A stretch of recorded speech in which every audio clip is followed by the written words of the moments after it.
ಉಮಾದೇವಿಯವರ ಪತಿಯಾಗಿರುವಂತಹ ಸೋಹನ್ ಕುಮಾರ್ ಹಾಗೆ ಅರುಣಾದೇವಿಯವರ ಪತಿಯಾಗಿರುವಂತಹ ಉದಯ್ ಕುಮಾರ್ ನಮ್ಮ ಜೊತೆಲಿದ್ದಾರೆ. ಬನ್ನಿ ಅವರಿಬ್ಬರನ್ನು ಕಾರ್ಯಕ್ರಮಕ್ಕೆ ಸ್ವಾಗತ ಮಾಡೋಣ. ಕಾರ್ಯಕ್ರಮಕ್ಕೆ ಇಬ್ಬರಿಗೂ ಸ್ವಾಗತ. ನಾನು ಈಗಾಗಲೇ ಹೇಳ್ದಂಗೆ ಸ್ವಲ್ಪ ಜವಾಬ್ದಾರಿ ಜಾಸ್ತಿನೇ ಇರುತ್ತೆ. ಹಾಗೆ ಜವಾಬ್ದಾರಿಯುತ ವ್ಯಕ್ತಿಯ ಮನೆಗೆ ನೀವು ಅಳಿಯಂದಿರಾಗಿ ಬರ್ತೀರಾ.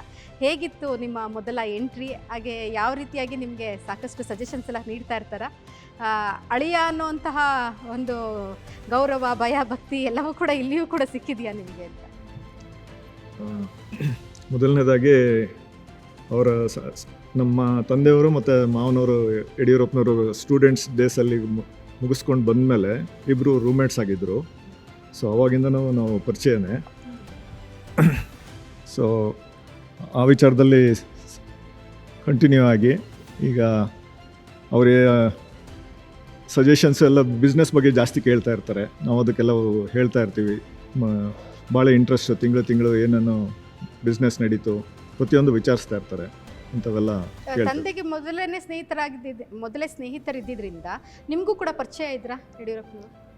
ಹಾಂ, ಪರಿಚಯ ಇದ್ದು. ಏನಂತ ಕರಿತಿದ್ರಿ ಅವಾಗ? ಅಪ್ಪಾಜಿ ಅಂತಾನೆ ಕರಿತಾ ಇದ್ವಿ. ಓಕೆ, ಅದಾದ್ಮೇಲೂ ಕೂಡ ಹಾಗೆ ಕರಿತಾ ಇದ್ದೀರಾ ಈಗ? ಹೌದು, ಅಪ್ಪಾಜಿ ಅಂತ. ಸೊ ಮಾವ ಅಂತ ಕರೆಯೋ ಚಾನ್ಸ್ ಮಿಸ್ ಮಾಡ್ಕೊಂಡೆ ಅಂತ ಅನ್ಸಲ್ವಾ? ಹಾಗೇನಿಲ್ಲ, ಮೊದಲಿಂದ ಅವರು ನಮಗೆ ತುಂಬ ಅಪ್ಪಾಜಿ ಅಂತ ಒಂದು ಬಂದ್ಬಿಟ್ಟಿತ್ತು. ಅದರಿಂದ ಆ ಥರನೇ ನಾವು ಕಂಟಿನ್ಯೂ ಮಾಡ್ಕೊಂಡು. ಓಕೆ, ಸೊ ನಿಮ್ಮ ಹೆಂಡತಿಯಲ್ಲಿ ನೀವು ಅಪ್ಪಾಜಿಯವರ ಯಾವ್ದಾದ್ರು ಗುಣನ ನೋಡಿದ್ದೀರಾ? ಆ ಥರ ಏನು, ಇಬ್ಬರು ಕೋಪಿಸ್ಟ್ರು ಅಂತಲೇ ಹೇಳ್ಬೋದು. ಕೋಪಿಸ್ಟ್ರು. Okay okay okay, done sir. ಹಾಂ, ಉದಯ್ ಕುಮಾರ್ ಅವ್ರನ್ನ ಮಾತಾಡ್ಸೋಣ. ಸೊ ಈ ಮನೆಗೆ ಎರಡನೇ ಅಳಿಯಾಗಿ ನೀವು ಬರ್ತೀರಾ, ಅದು ಅರುಣಾದೇವಿಯವರ ಪತಿಯಾಗಿ ಬಂದಂಥ ಸಂದರ್ಭ. ಸೊ ಈ ಮನೆಯ ಒಂದು ಸಂಬಂಧ ಯಾವ ರೀತಿಯಾಗಿ ಬಂತು ಮನೆಗೆ ನಿಮಗೆ? ನನ್ನ ಮೂಲ ಊರು ಬೂಕಿಂಗ್ಕೆರೆ. ಇವ್ರಿಗೂ ನಮ್ಮ ಮಾವನವರು ಮುಂಚೆಯಿಂದನೂ ರಿಲೇಷನ್ ಏನೋ ಆಗಬೇಕಿತ್ತು. ಅದು ಬೂಕಿಂಗ್ಕೆರೆ ಬಿಟ್ಟರು ನಾವು ಬೆಂಗಳೂರಲ್ಲಿ ಸೆಟ್ಲಾಗಿದ್ದು. ಆದಮೇಲೆ ಬೆಂಗಳೂರಲ್ಲಿ ಬಂದಮೇಲೆ ಮದುವೆ ಇದಾಗಿ ಸೆಟ್ಲಾಗಿ ಮದುವೆ ಆಗಿ. ಓಕೆ ಸರ್, ಒಬ್ಬರು ಸ್ನೇಹಿತರು ಮಗ, ಮತ್ತೊಬ್ಬರು ಬೂಕುನ್ಕೆರೆಯ ಹಳಿಯ. ಏನಿದು, ಎಲ್ಲೂ ಹೆಣ್ಮಕ್ಳು ದೂರ ಕೊಡಬಾರ್ದಂತ ಅಲ್ಲಲ್ಲೇ ಮದುವೆ ಮಾಡಿದ್ದೀರಾ ನೀವು? ಹಾಂ, ಋಣಾನ್ ಸಂಬಂಧ ಅಂತ ಹೇಳ್ತಾರಲ್ಲ, ಏನು ಋಣಾನ್ ಸಂಬಂಧ ಇರುತ್ತೆ ಆ ರೀತಿ ಮದುವೆಗಳಾಗುತ್ತೆ. ಬೂಕುನ್ಕೆರೆಗೆ ಮಗಳನ್ನ ಕೊಡಬೇಕು ಅನ್ನೋಂಥ ಆಸೆ ಇತ್ತಾ? ನಿಮ್ಮ ಊರಿನ ಸಂಬಂಧ ಉಳ್ಕೋಬೇಕು ಅಂತ? ಆ ಥರ ಏನಿಲ್ಲ, ಸಹಜವಾಗಿದೆಲ್ಲ ನಡೆದಿದೆ ಅಷ್ಟೆ. ಮಕ್ಕಳು ಮೊಮ್ಮಕ್ಕಳ ಬಗ್ಗೆ ಎಲ್ಲ ಮಾತಾಡಿದ್ರಿ, ಅಳಿಯಂದಿರ ಬಗ್ಗೆ ಏನು ಹೇಳ್ತೀರಾ? ಭಾಳ ಸಂತೋಷ. ಅಂದರೆ ಒಳ್ಳೆ ಅಳಿಯಂದ್ರೆ ಸಿಕ್ಕಿದ್ದಾರೆ, ಮನೆಯವ್ರನ್ನೆಲ್ಲ ಚೆನ್ನಾಗಿ ನೋಡ್ಕೊತಾ ಇದ್ದಾರೆ. ಸೊ ಅದು ಭಾಳ ಅಪರೂಪ ಆ ರೀತಿ ಆಗುವಂಥದ್ದು. ಸೊ ಅದರಿಂದ ಎಲ್ಲರೂ ಸಹ ಒಟ್ಟಾಗಿ ಒಂದಾಗಿ ಹೋಗ್ತಿರೋದೇ ನನಗೆ ಸಂತೋಷ ತರುವಂಥ ಸಂಗತಿ. ಉದಯ್ ಅವರೇ, ಸಾಹೇಬರು ಬಹಳ ಕೋಪಿಸ್ಟ್ರು ಅನ್ನೋದು ನಮ್ಮೆಲ್ರಿಗೂ ಗೊತ್ತು. ನೀವು ಯಾವತ್ತಾರ ಅವ್ರ ಕೋಪಕ್ಕೆ ಗುರಿಯಾಗಿದ್ದೀರಾ? ಆ ಥರ ಏನಿಲ್ಲ, ಎಲ್ಲ ಬಂದಿದ್ದು ಆರಾಮಾಗಿ ಇರ್ತಾ ಯಾವಾಗಲೂ. ಆ ಥರ ಕೋಪ ನಮ್ಮ ಮೇಲೆ ಏನು ಮಾಡಿಲ್ಲ. ಅರುಣ ಅವ್ರ ಹತ್ರ ಅಪ್ಪಾಜಿಯವರ ಯಾವ್ದಾದ್ರು ಗುಣಗಳನ್ನು ನೀವು ಅಬ್ಸರ್ವ್ ಮಾಡಿದ್ದೀರಾ? ಅವರು ಭಾಷಣ ಕಲೆ, ಅವರು ಅಥವಾ ಅದು ಅವರಲ್ಲಿ ಬಂದಿರೋದು ಅಂತ ಅನ್ಕೊಂಡು. Okay okay, thank you. ಕಾರ್ಯಕ್ರಮದ ಕೊನೆ ಭಾಗದಲ್ಲಿ ನೀವು ನಮಗೆ ಸಿಕ್ಕಿದ್ರೂ ಕೂಡ ಬಹಳಷ್ಟು ಚಂದದ ಒಂದು ಸುಂದರ ಕ್ಷಣಗಳನ್ನು ನಮ್ಮ ಜೊತೆಲಿ ಹಂಚ್ಕೊಂಡ್ರಿ. ಥ್ಯಾಂಕ್ ಯು ಸೋ ಮಚ್ ಇಬ್ರಿಗೂ ಕೂಡ. ಸೊ ಇವತ್ತಿನ ಕಾರ್ಯಕ್ರಮದಲ್ಲಿ ಎಲ್ಲರೂ ಆಟ ಆಡಿದ್ರಿ, ನಕ್ಕು ನಲಿದ್ರಿ, ಜೊತೆಗೆ ಸಾಕಷ್ಟು ಹಳೆಯ ಮೆಮೊರಿಗಳನ್ನು ಹೊರಗಡೆ ನಮ್ಮ ವೀಕ್ಷಕರಿಗೆ ತಿಳಿಸ್ಕೊಟ್ರಿ. ಕರ್ನಾಟಕ ಜನರಿಗೆ ರಾಜಕೀಯ ಮಾತ್ರ ಗೊತ್ತಿತ್ತು ಯಡಿಯೂರಪ್ಪನವ್ರದ್ದು, ಆದರೆ ಅವರ ಮನ ಹೇಗಿರುತ್ತೆ, ಅವರ ಮಕ್ಕಳು ಮೊಮ್ಮಕ್ಕಳು ಹೇಗಿರ್ತಾರೆ ಅಂತೇಳಿ ತಿಳಿಸ್ಕೊಟ್ರಿ. ಎಲ್ಲದಕ್ಕಿಂತ ಫನ್ನಿಯಾಗಿ ಗೇಮ್ಸ್ ಕೂಡ ಆಡಿ ಎಂಜಾಯ್ ಮಾಡಿದ್ರಿ. ಸೊ ಈ ಬಗ್ಗೆ ಏನು ಅನ್ನಿಸ್ತು ಅಂತ ಮೊದಲೇದಾಗಿ ಸಾಹೇಬ್ರನ್ನ ಕೇಳೋಣ. ಯಡಿಯೂರಪ್ಪ ಸರ್, ಏನು ಅನಿಸ್ತು ನಿಮಗೆ? ನಮ್ಮ ಕಾರ್ಯಕ್ರಮ ಹೇಗೆ ಅನಿಸ್ತು? ಇಷ್ಟ ಆಯಿತಾ? ಇಲ್ಲ, ತುಂಬ ಚೆನ್ನಾಗಿ ಮಾಡಿದರೆ, ತುಂಬ ಸಂತೋಷ ಆಯಿತು. ಎಲ್ಲರೂ ನಕ್ಕು ನಡೆದು ಕುಣಿದು ಕುಪ್ಪಳಿಸಿದ್ದಾರೆ. ಇದಕ್ಕಿಂತ ಆನಂದ ಸಂಗತಿ ಬೇರೆ ಏನು? ಅದಕ್ಕೆ ನಾನು ನಿಮ್ಗೆ ಅಭಿನಂದನೆ ಸಲ್ಲಿಸ್ತೇನೆ, ನಿಮ್ಮ ಮತ್ತು ಬಂದಿರೋ ಎಲ್ಲ ಸ್ನೇಹಿತರಿಗೆ. ಕರ್ನಾಟಕ ಜನರಿಗೆ ಕೊನೆಯದಾಗಿ ನಮ್ಮ ವಾಹಿನಿಯ ಮೂಲಕ ಏನಾದ್ರು ಹೇಳಬೇಕು ಅಂತ ಬಾಕಿ ಇದ್ದಿದ್ರೆ ಏನು ಹೇಳಕ್ಕೆ ಇಷ್ಟಪಡ್ತೀರಾ?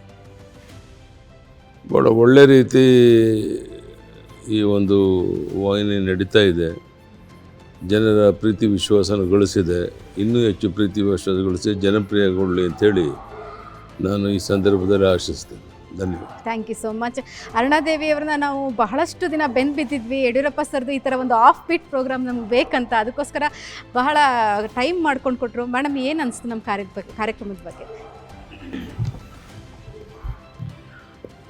ಬಹುಶಃ ಇವತ್ತು ನಮಗೆ ಹೊಸ ದೀಪಾವಳಿ ಅನ್ನಿಸ್ತಾ ಇದೆ. ನಾವೆಲ್ಲರೂ ಸೇರೋದೇ ಒಂದು ನಮ್ಮ ಫ್ಯಾಮಿಲಿ ಗಟ್ಟಿತನ. ಅದನ್ನು ನಿಜವಾಗ್ಲೂ ಬಹಳ ಖುಷಿ ಅನ್ನಿಸ್ತಾ ಇದೆ, ಹೆಮ್ಮೆ ಅನ್ನಿಸ್ತಾ ಇದೆ ನಿಮ್ಮ ಚಾನಲ್ ಬಗ್ಗೆನೂ ಕೂಡ. ಅಂದರೆ ಇದ್ರ ಮೂಲಕ ನನಗನ್ಸುವಂಥದ್ದು ಇಷ್ಟೇ, ಬಹುಶಃ ನಾವು ತಂದೆ ತಾಯಂದ್ರಿಗೆ ಕೊಡೋವಂಥ ರಿಟರ್ನ್ಸ್ ಅಂದರೆ ಏನಂದರೆ ಫ್ಯಾಮಿಲಿ ಒಗ್ಗಟ್ಟಾಗಿದ್ದು ಅವ್ರಿಗೆ ಕೊಡೋ ಸಂತೋಷ ಬಿಟ್ಟರೆ ಬಹುಶಃ ಬೇರೆ ಏನೂ ಇಲ್ಲ ಅಂತ ಅನಿಸುತ್ತೆ. ಆ ಸಂತೋಷ ನಮ್ಮಲ್ಲಿ ಎಲ್ಲರೂ ಇದೆ. ಇನ್ನೂ ಅದು ಬಾಂಡೇಜ್ ಜಾಸ್ತಿ ಆಗಬೇಕು ಅನ್ನೋದು ನಮ್ಮ ಆಸೆ. ಇವತ್ತು ತುಂಬ ಮಿಸ್ ಮಾಡ್ತಾಯಿದ್ದು ರಾಘವೇಂದ್ರ ತೇಜಸ್ವಿನಿಯವರು, ಹಾಗೆ ವಿಜೇಂದ್ರ ಪ್ರೇಮ್ ಅವ್ರನ್ನ ಭಾಳ ಮಿಸ್ ಮಾಡ್ತೇವೆ. ಅವ್ರು ಬ್ಯುಸಿ ಇದ್ದರು. ನಿಮ್ಮ ನಿರೀಕ್ಷೆ ಅಂತ ಎಲ್ಲರೂ ಸೇರಿದ್ವಿ. ಬಹುಶಃ ಅವ್ರು 4 ಜನರು ಇದ್ದರೆ ಇನ್ನೂ ಕಂಪ್ಲೀಟ್ ಆಗ್ತಾಯಿತ್ತು ಪ್ರೋಗ್ರಾಮ್ ಅಂತ ತುಂಬ ಅನ್ನಿಸ್ತಾ ಇದೆ. ಮತ್ತು ನಮ್ಮ ಭಾವ ಇಲ್ಲ, ವಿರೂಪಾಕ್ಷಪ್ಪನವ್ರು ಹುಬ್ಳಿಲೇ ಇರ್ತಾರೆ ಅವರು. ಅವ್ರನ್ನ ಭಾಳ ಮಿಸ್ ಮಾಡ್ತಾ ಇದ್ದೀವಿ ಇವತ್ತು ನಾವು. Thank you so much. Thank you. ಮತ್ತೆ ಯಾರು ಏನಾದ್ರು ಹೇಳೋರು ಇದ್ದೀರಾ? ಇನ್ನೇನಾದ್ರು ಯಾರಿಗಾರು ಹೇಳಬೇಕು ಅನ್ನೋದು ಬಾಕಿ ಇದ್ದರೆ ಕಾರ್ಯಕ್ರಮ? ಇದುವರೆಗೂ ಈ ರೀತಿ ಒಂದು ಕಾರ್ಯಕ್ರಮಗಳು ನಾನಾ ರೀತಿ ನಾವು ಬೇರೆ ಬೇರೆನ ನೋಡಿದ್ದೀವಿ. ಆದರೆ ಇವತ್ತಿನ ಕಾರ್ಯಕ್ರಮ ನಾವೆಲ್ಲ ಒಂದೇನು ಸಾಕ್ಷಿ ಆದ್ವಿ, ಒಂದು ಹೊಸ ಅನುಭವವನ್ನೇ ಕೊಟ್ಟಿದೆ ನಮಗೆ. ಯಾಕಂದರೆ ಸಂಪೂರ್ಣವಾಗಿ ಒಂದು ದಿವಸವನ್ನು ಕೊಟ್ಟು ಈ ರೀತಿ ಒಂದು ಕಾರ್ಯಕ್ರಮ ಮಾಡಿದ್ದು ನಮ್ಮ ಇಷ್ಟು ದಿವಸಗಳಲ್ಲಿ ಇದೇ ಮೊದಲು. ನಮಗೂ ಕೂಡ ಒಂದು ಮನಸ್ಸಿಗೆ ತುಂಬ ಸಂತೋಷ ಕೊಟ್ಟಿದೆ. ಇದು ತುಂಬ ಅರ್ಥಪೂರ್ಣವಾಗಿತ್ತು ಇವತ್ತಿನ ಕಾರ್ಯಕ್ರಮ ಅನ್ನೋ ಭಾವನೆ ನಮ್ಮೆಲ್ರಿಗೂ ಬಂದಿದೆ. ಯಾಕಂದರೆ ನಮಗೆ ಪ್ರಾರಂಭದಲ್ಲಿ ನಮ್ಮ ಕುಟುಂಬದ ಬಗ್ಗೆ ಹೊರಗಡೆ ಜನರಿಗೆ ಇನ್ನೂ ಪರಿಚಯ ಇರಲಿಲ್ಲ. ಈಗಿನ ಸಂದರ್ಭದಲ್ಲಿ ನನಗೆ ಗೊತ್ತು, ಇವತ್ತು ನಮ್ಮ ಕರ್ನಾಟಕದಲ್ಲಿ ಅಟ್ಲೀಸ್ಟ್ ಯಡಿಯೂರಪ್ಪನವ್ರ ಕುಟುಂಬ ಅಂದರೆ ಯಾರು ಅಂತ ಎಲ್ರಿಗೂ ಒಂದು ಪರಿಚಯ ಆಗೋಗಿದೆ. ಪ್ರಾರಂಭ ಅಪ್ಪಾಜಿಯವರು ಮೊದಲನೇ ಬಾರಿ ಮುಖ್ಯಮಂತ್ರಿ ಆದಂಥ ಸಂದರ್ಭದಲ್ಲಿ ಒಂದು ಇದೇ ರೀತಿ ಒಂದು ಕಾರ್ಯಕ್ರಮ ಮಾಡಿದರು. ಮತ್ತು ಆಗಲೂ ಕೂಡ ಇಷ್ಟೊಂದು ಸಮಯವನ್ನು ನಾವು ಕೊಡ್ದೇನೆ ಬರೀ 1 ಅವರ್ ಅಥವಾ 1.5 ಅವರಲ್ಲಿ ಆ ಕಾರ್ಯಕ್ರಮ ಮುಗಿದೋಗಿತ್ತು. ಇವತ್ತು ಸ್ವಲ್ಪ ಹೆಚ್ಚಿನ ಸಮಯವನ್ನು ಕೊಟ್ಟು ತುಂಬ ಕಾಮಾಗಿ ಇವತ್ತು ಈ ಕಾರ್ಯಕ್ರಮವನ್ನು ಒಂದು ನೀವು ಆಯೋಜನೆ ಮಾಡಿದ್ದೀರಾ ಅನ್ನಿಸ್ತು. ಅನುಕೂಲವಾಗಿ ನಮಗೂ ಕೂಡ ಒಂದು ಸಂತೋಷ ಕೊಟ್ಟಿದೆ ಈ ಸಂದರ್ಭ ಅಂತ ಹೇಳಕ್ಕೆ ಆಸೆಪಡ್ತೀನಿ. ಸೊ ಎಲ್ಲರೂ ಕೂಡ ಬ್ಯುಸಿ ಇರುವಂಥ ಪರ್ಸನ್ಸನ್ನೇ, ಅಂತಹ ಟೈಮ್ನಲ್ಲಿ ಬ್ಯುಸಿ ಶೆಡ್ಯೂಲ್ನಲ್ಲಿ ಕೂಡ ಬಿಡುವು ಮಾಡಿಕೊಂಡು ನಮ್ಮ ಕಾರ್ಯಕ್ರಮಕ್ಕೆ ಇಷ್ಟೆಲ್ಲ ಟೈಮ್ ಕೊಟ್ಟು ನಮ್ಮ ಜೊತೆಲಿ ಸ್ಪಂದಿಸಿದ್ದು, ಜೊತೆಯಲ್ಲಿ ನಮ್ಮ ವೀಕ್ಷಕರಿಗೆ ಯಡಿಯೂರಪ್ಪನವರ ಇಡೀ ಕುಟುಂಬ ಹೇಗಿದೆ ಅಂತೇಳಿ ತೋರಿಸಲಿಕ್ಕೆ ಅವಕಾಶ ಮಾಡಿಕೊಟ್ಟಿದ್ದಕ್ಕೆ ಮತ್ತೊಮ್ಮೆ ಎಲ್ರಿಗೂ ಕೂಡ ತುಂಬ ಹೃದಯದ ಧನ್ಯವಾದಗಳು. ನಮಸ್ಕಾರ ವೀಕ್ಷಕರೇ, ಇದಾಗಿತ್ತು ನಮ್ಮ ರಾಜ್ಯದ ಧೀಮಂತ ರಾಜಕಾರಣಿ ಮಾಜಿ ಮುಖ್ಯಮಂತ್ರಿ ಯಡಿಯೂರಪ್ಪನವರ ಮನೆ ಮನಸ್ಸಿನ ಅನಾವರಣ. ನಿಮಗೂ ಕೂಡ ಈ ಕಾರ್ಯಕ್ರಮ ಇಷ್ಟವಾಗಿದೆ ಅಂತ ಭಾವಿಸ್ತೀನಿ. ಮುಂದಿನ ವಾರ ಮತ್ತೊಬ್ಬರು ವಿಶೇಷ ಅತಿಥಿಯೊಂದಿಗೆ ನಾನು ನಿಮ್ಮ ಮುಂದೆ ಇರ್ತೀನಿ.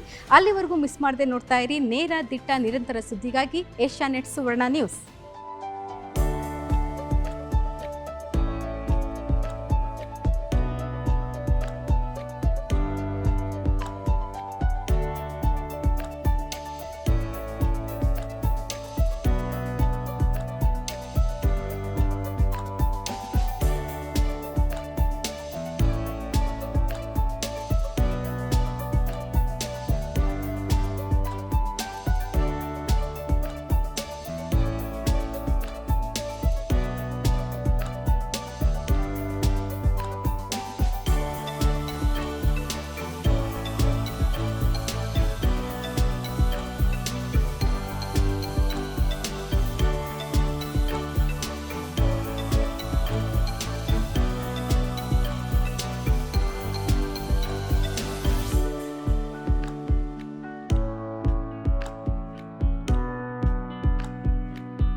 ಇದು ಏಷ್ಯಾನೆಟ್ ನ್ಯೂಸ್ ನೆಟ್ವರ್ಕ್ ಪ್ರಸ್ತುತಿ.